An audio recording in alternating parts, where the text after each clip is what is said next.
ರಾಜ್ಯ ರಾಜಕೀಯದಲ್ಲಿ ಬಿಜೆಪಿ ಕಾರ್ಯಕರ್ತ ವಿನಯ್ ಸೋಮಣ್ಣ ಸೂಸೈಡ್ ಕೇಸ್ ಸಾಕಷ್ಟು ಸಂಚಲನವನ್ನ ಸೃಷ್ಟಿ ಮಾಡ್ತಾ ಇದೆ. ಕಾಂಗ್ರೆಸ್ ವಿರುದ್ಧ ನಿಗಿ ಕೆಂಡ ಕಾರ್ತಿರುವ ಬಿಜೆಪಿ ಪ್ರತಿಭಟನೆ ಮೂಲಕ ಗಮನ ಸೆಳೆದಿದೆ. ಕಾಂಗ್ರೆಸ್ ಶಾಸಕ ಪೊನ್ನಣ್ಣ ಮತ್ತು ಮಂಥರಗೌಡ ವಿರುದ್ಧ ಎಫ್ಐಆರ್ ಹಾಕಲೇಬೇಕು ಅಂತ ಬಿಜೆಪಿ ಆಗ್ರಹಿಸಿದೆ. ಕಾಂಗ್ರೆಸ್ ವಿರುದ್ಧ ಬಿಜೆಪಿಗೆ ಮತ್ತೊಂದು ಅಸ್ತ್ರ ಸಿಕ್ಕಂತಾಯ್ತಾ? ಶಾಸಕ ಪೊನ್ನಣ್ಣ ಮತ್ತು ಮಂಥರಗೌಡ ಅರೆಸ್ಟ್ ಆಗ್ತಾರಾ? ನೋಡ್ಕೊಂಬರೋಣ ಬನ್ನಿ. ಕಾಂಗ್ರೆಸ್ ವಿರುದ್ಧ ಬಿಜೆಪಿಗೆ ಸಿಕ್ತು ಮತ್ತೊಂದು ಅಸ್ತ್ರ.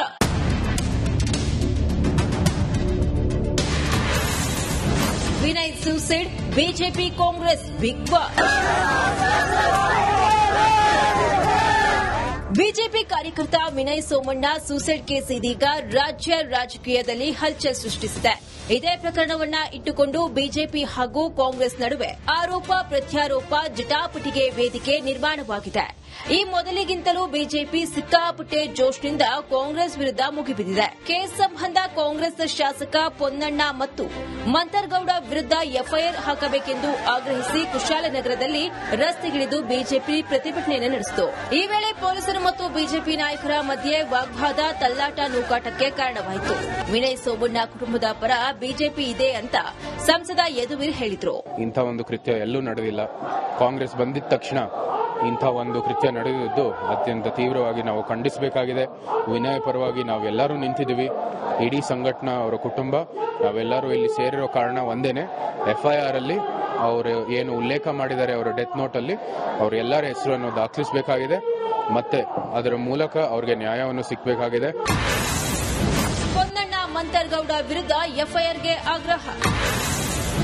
ಕಾಂಗ್ರೆಸ್ ವಿರುದ್ಧ ಕಿಡಿಕಾರಿದ ಬಿಜೆಪಿ ನಾಯಕರು.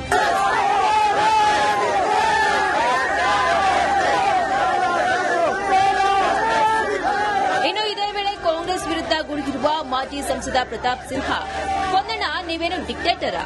ಹಿಟ್ಲರ್ ಕತೆ ಏನಾಯ್ತು ಅಂತ ಗೊತ್ತಾ ಅಂತ ಪ್ರಶ್ನೆ ಮಾಡಿದ್ರು. ಅಲ್ಲದೆ ಶಾಸಕರ ವಿರುದ್ಧ ಎಫ್ಐಆರ್ ಹಾಕಲೇಬೇಕು ಅಂತ ಕಿಡಿಕಾರಿದ್ರು. ಅವನು ಹೇಳಿದಾನೆ, ಅದರೊಳಗಡೆ ಸ್ಪಷ್ಟವಾಗಿ ಹೇಳಿದಾನೆ, ನಾನು ಪೋಸ್ಟು ಮಾಡಿದ್ದಲ್ಲ ಅಂತ.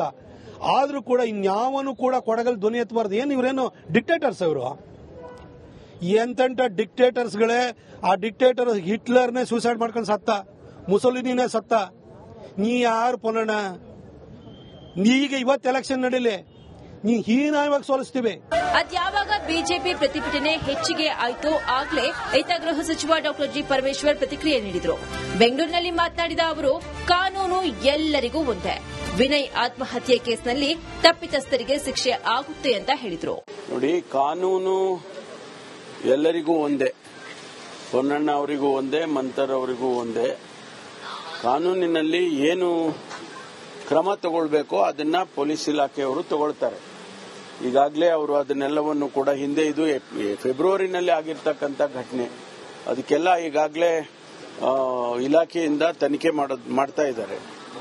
ಅದರಿಂದ ಏನು ಮಾಹಿತಿಗಳು ಸಿಗುತ್ತೆ, ಫೆಬ್ರವರಿನಲ್ಲಿ ಆಗಿರ್ತಕ್ಕಂಥ ಘಟನೆಗಳು, ಅವರು ಈಗ ಸೂಸೈಡ್ ಮಾಡ್ಕೊಂಡಿದ್ದಾರೆ. ಆದರೆ ಅಲ್ಲಿ ಆಗಿದ್ದಂಥ ಘಟನೆಗಳು ಫೆಬ್ರವರಿನಲ್ಲಿ ಆಗಿರೋದು. ಜೊತೆಗೆ ಅವರು ವಾಟ್ಸ್ಆಪ್ನಲ್ಲಿ ಒಂದು ಸುದೀರ್ಘವಾದ ವಿಚಾರಗಳನ್ನೆಲ್ಲ ಪ್ರಸ್ತಾಪ ಮಾಡಿದ್ದಾರೆ. ಇದೆಲ್ಲವನ್ನು ಅನಲೈಸ್ ಮಾಡಿ ಪೊಲೀಸ್ ಇಲಾಖೆ ಕ್ರಮ ತಗೊಳ್ಳುತ್ತೆ. ಇನ್ನು ಬೆಂಗಳೂರಿನಲ್ಲಿ ಮಾತನಾಡಿದ ಸಿಎಂ ಸಿದ್ದರಾಮಯ್ಯ, ಬಿಜೆಪಿಯವರು ವಿನಾಕಾರಣ ಸಾವಿನಲ್ಲೂ ರಾಜಕೀಯ ಮಾಡ್ತಾ ಇದ್ದಾರೆ ಅಂತ ಪ್ರತಿಕ್ರಿಯಿಸಿದ್ರು. ಈಗಾಗಲೇ ತನಿಖೆ ನಡೀತಾ ಇದೆ, ನಾವು ಮಧ್ಯ ಬರಲ್ಲ ಅಂದ್ರು. ಅಷ್ಟೇ ಅಲ್ಲದೆ ಅವರ ಡಿಮ್ಯಾಂಡ್ಗೆಲ್ಲ ನಾವು ಉತ್ತರ ಕೊಡೋಕಾಗಲ್ಲ, ಅವರ ಬೇಡಿಕೆಗೆಲ್ಲ ಒಪ್ಪಲು ಆಗಲ್ಲ ಅಂತ ತಿವಿದ್ರು. ಎಫ್ಐಆರ್ ಆಗಿದೆ, ತನಿಖೆ ನಡೀತಾ ಇದೆ. ತನಿಖೆ ನಡೀತಾ ಇರೋದ್ರಿಂದ ನಾವ್ಯಾರು ಕೂಡ ಇಂಟರ್ಫಿಯರ್ ಆಗಕ್ಕಾಗಲ್ಲ. ಯಾರು ತಪ್ಪಿತಸ್ಥರು ಅಂತ ತನಿಖೆಯಲ್ಲಿ ಬರ್ತದೆ ಅವ್ರ ಮೇಲೆ ಕ್ರಮ ತಗೋತೀವಿ. ಬಿಜೆಪಿಯವರು ಒಂದು ರೀತಿ ಹತಾಶರಾಗ್ಬಿಟ್ಟಿದ್ದಾರೆ. ಹತಾಶರಾಗಿ ಈ ತರ ಎಲ್ಲ ಹೇಳಿಕೆಗಳನ್ನು ಕೊಡ್ತಾ ಇದ್ದಾರೆ. ಸಾವನ್ನಲ್ಲೂ ರಾಜಕೀಯ ಮಾಡಬೇಕು, ಯಾವಾಗಲೂ ಕೂಡ ಬಿಜೆಪಿಯವ್ರಿಗೆ ವಿನಯ ಮಾಡೋದು. ಅದರಿಂದ ನಾವು ಅವ್ರಿಗೆ ಹೇಳ್ದದಕ್ಕೆಲ್ಲ ರಿಯಾಕ್ಟ್ ಮಾಡೋಕ್ಕಾಗಲ್ಲ. ಅಂದಹಾಗೆ ಬಿಜೆಪಿ ಕಾರ್ಯಕರ್ತ ವಿನಯ್ ಸೋಮಣ್ಣ ಶಾಸಕ ಪೊನ್ನಣ್ಣ ಬಗ್ಗೆ ಅಪಹಾಸ್ಯ ಮಾಡಿ ವಾಟ್ಸ್ಆಪ್ ಗ್ರೂಪ್ ಮಾಡಿದ್ರ ಅನ್ನೋ ಆರೋಪ ಕೇಳಿ ಬಂದಿತ್ತು. ಆಗ ವಿನಯ್ ಮೇಲೆ ಎಫ್ಐಆರ್ ದಾಖಲಾಗಿತ್ತು ಎನ್ನಲಾಗ್ತಿದೆ. ಆಗ ರಾಜಕೀಯ ಪ್ರೇರಿತ ಎಫ್ಐಆರ್ನಿಂದ ಮನನೊಂದು ವಿನಯ್ ಆತ್ಮಹತ್ಯೆಗೆ ಶರಣಾಗಿದ್ದಾರೆ ಅಂತ ಬಿಜೆಪಿ ಆರೋಪವನ್ನು ಕೂಡ ಮಾಡ್ತಿದೆ. ಸೋಷಿಯಲ್ ಮೀಡಿಯಾದಲ್ಲಿ ವಿನಯ್ ಡೆತ್ ನೋಟ್ ಪೋಸ್ಟ್ ಮಾಡಿದ್ರು. ಈ ಡೆತ್ ನೋಟ್ ಮೇಲೆಯೇ ಪೊಲೀಸರಿಗೆ ಡೌಟ್ ಶುರುವಾಗಿದೆ. ಯಾಕಂದ್ರೆ ಡಿಜಿಟಲ್ ರೂಪದಲ್ಲಿ ಬರೆಯಲಾದ ಈ ಡೆತ್ ನೋಟ್ ಅನ್ನ ಯಾವ ರೀತಿ ಪರಿಗಣನೆಗೆ ತೆಗೆದುಕೊಳ್ಬೇಕು ಅಂತ ಪೊಲೀಸರಿಗೆ ತಲೆನೋವಾಗಿದೆ ಅಂತೆ. ಒಟ್ನಲ್ಲಿ ಬಿಜೆಪಿ ಕಾರ್ಯಕರ್ತ ವಿನಯ್ ಸೂಸೈಡ್ ಕೇಸ್ ಸಿಕ್ಕಾಪಟ್ಟೆ ಸಂಚಲನ ಸೃಷ್ಟಿ ಮಾಡ್ತಿದೆ. ಬಿಜೆಪಿ ಕಾಂಗ್ರೆಸ್ ಮಧ್ಯೆ ಆರೋಪ ಪ್ರತ್ಯಾರೋಪಕ್ಕೆ ಕಾರಣವಾಗ್ತಿದೆ. ಶಾಸಕ ಎಎಸ್ ಪೊನ್ನಣ್ಣ ಮತ್ತು ಮಂತರ್ಗೌಡ ವಿರುದ್ಧ ಕ್ರಮಕ್ಕೆ ಬಿಜೆಪಿ ಪಟ್ಟನ್ನ ಹಿಡಿದಿದೆ. ಮುಂದಿನ ದಿನಗಳಲ್ಲಿ ಇದ್ಯಾವ ಹಂತಕ್ಕೆ ತಲುಪುತ್ತೋ ಕಾದು ನೋಡಬೇಕಿದೆ.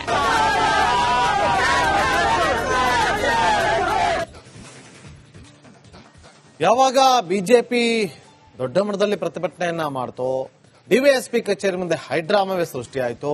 ಅದೆಲ್ಲ ಆದ ಬಳಿಕ ವಿನಯ್ ಅಂತ್ಯಕ್ರಿಯೆ ಕೂಡ ಮುಗಿಯುತ್ತೆ. ಕುಟುಂಬಸ್ಥರ ಆಕ್ರಂದನ ಕೂಡ ಮುಗಿಲು ಮುಟ್ಟುತ್ತೆ.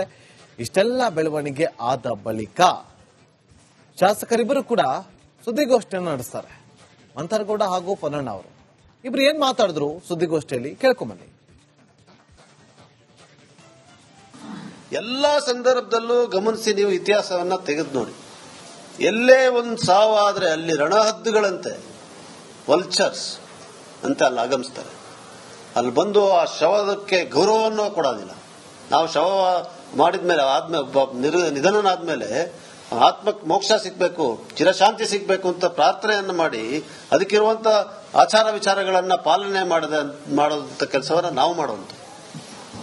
ಅಲ್ಲಿ ಧುಮುಕಿ ಯಾವ ರೀತಿ ಯಾವ ಸಮಾಜದಲ್ಲಿ ಇದನ್ನ ಸಹಿಸ್ಲಿಕ್ಕೆ ಸಾಧ್ಯ ಇದೆ? ನಾವು ಶವ ಸಂಸ್ಕಾರ ಮಾಡ್ಲಿಕ್ಕೆ ಬಿಡಲ್ಲ ಅಂತ ಬಹಿರಂಗವಾಗಿ ಹೇಳಿಕೆಯನ್ನ ಕೊಡುವಂತ ಒಂದು ಸಮಾಜದಲ್ಲಿದ್ದೀವ ನಾವು. ಇದನ್ನ ಒಪ್ಲಿಕ್ಕೆ ಸಾಧ್ಯ ಇದೆಯಾ? ಜನ ನೋಡ್ತಾರೆ, ಮಾಧ್ಯಮದವ್ರಿಗೆ ಟಿಆರ್ಪಿ ಸಿಗ್ತದೆ, ಇದು ಬೇರೆ. ಬಟ್ ಯಾವ ಕಾರಣಕ್ಕೂ ಕೂಡ ಒಬ್ಬ ಜವಾಬ್ದಾರಿಯುತ ವ್ಯಕ್ತಿ, ಒಬ್ಬ ಸ್ವಲ್ಪನಾರು ತಿಳುವಳಿಕೆ ಇರೋನು ಇದನ್ನ ಸಹಿಸ್ಕೊಳ್ಳಕ್ಕಾಗೋದಿಲ್ಲ, ಇದನ್ನ ಜೀರ್ಣಿಸ್ಕೊಳ್ಳಕ್ ಕೂಡ ಆಗೋದಿಲ್ಲ. ಅವತ್ತಿನ ಸಂದರ್ಭದಲ್ಲಿ ನಾನು ನೇರವಾಗಿ ಅವ್ರಿಗೆ ಫೋನ್ ಮಾಡ್ತೀನಿ. ನಾನೇ ಫೋನ್ ಮಾಡ್ತೀನಿ ಅವರಿಗೆ ಇಮಿಡಿಯೇಟ್ ಆಗಿ. ಐ ಥಿಂಕ್ 5:45 ಅಲ್ಲಿ ಏನೋ ಮೆಸೇಜ್ ಆಗ್ತಾರೆ. 5:44 or 45 ಕರೆಕ್ಟ್ ಆಗಿ ಟೈಮ್ ಲೈನ್ಸ್ ಗೊತ್ತಿಲ್ಲ. ಇಮಿಡಿಯೇಟ್ ಆಗಿ ನಾನು ಫೋನ್ ಮಾಡಿ ಯಾರನ್ನ ಮಾತಾಡ್ತಾ ಇರೋದು, ಏನ್ ಸಮಸ್ಯೆ ಅಂತ ಅಂದೆ. ಇಲ್ಲ ಸರ್, ಹಾಸ್ಪಿಟಲ್ ವಿಚಾರದಲ್ಲಿ, ಕುಶಾಲನಗರ ವಿಚಾರದಲ್ಲಿ, ಹಾಸ್ಪಿಟಲ್ ವಿಚಾರದಲ್ಲಿ. ಆಯ್ತಪ್ಪ, ನಾನು ಪ್ರಯತ್ನ ಮಾಡ್ಕೊಂಡೆ, ಬಗೆಹರಿಸಕ್ಕೆ ಪ್ರಯತ್ನ ಮಾಡೋಣ ಅಂತ ಹೇಳಾದ್ಮೇಲೆ ಆತರ ಏನಾದ್ರು ಇನ್ನೂ ವಿಚಾರ ಇದ್ರೆ ನೇರವಾಗಿ ನನ್ನ ಹತ್ರ ಹೇಳಪ್ಪ. ವಾಟ್ಸ್ಆಪ್ ಗ್ರೂಪ್ ಅಲ್ಲಿ ಡೈಲ್ಯೂಟ್ ಆಗುತ್ತೆ ಮೆಸೇಜ್ಗಳು. ಆತರ ರಾಜ್ಯ ರಾಜಕೀಯದಲ್ಲಿ ಬಿಜೆಪಿ ಕಾರ್ಯಕರ್ತ ವಿನಯ್ ಸೋಮಣ್ಣ ಸೂಸೈಡ್ ಕೇಸ್ ಸಾಕಷ್ಟು ಸಂಚಲನವನ್ನ ಸೃಷ್ಟಿ ಮಾಡ್ತಾ ಇದೆ. ಕಾಂಗ್ರೆಸ್ ವಿರುದ್ಧ ನಿಗಿ ಕೆಂಡ ಕಾರ್ತಿರುವ ಬಿಜೆಪಿ ಪ್ರತಿಭಟನೆ ಮೂಲಕ ಗಮನ ಸೆಳೆದಿದೆ. ಕಾಂಗ್ರೆಸ್ ಶಾಸಕ ಪೊನ್ನಣ್ಣ ಮತ್ತು ಮಂತರಗೌಡ ವಿರುದ್ಧ ಎಫ್ಐಆರ್ ಹಾಕಲೇಬೇಕು ಅಂತ ಬಿಜೆಪಿ ಆಗ್ರಹಿಸಿದೆ. ಕಾಂಗ್ರೆಸ್ ವಿರುದ್ಧ ಬಿಜೆಪಿಗೆ ಮತ್ತೊಂದು ಅಸ್ತ್ರ ಸಿಕ್ಕಂತಾಯ್ತಾ? ಶಾಸಕ ಪೊನ್ನಣ್ಣ ಮತ್ತು ಮಂತರಗೌಡ ಅರೆಸ್ಟ್ ಆಗ್ತಾರಾ? ನೋಡ್ಕೊಂಬರೋಣ ಬನ್ನಿ. ಕಾಂಗ್ರೆಸ್ ವಿರುದ್ಧ ಬಿಜೆಪಿಗೆ ಸಿಕ್ತು ಮತ್ತೊಂದು ಅಸ್ತ್ರ.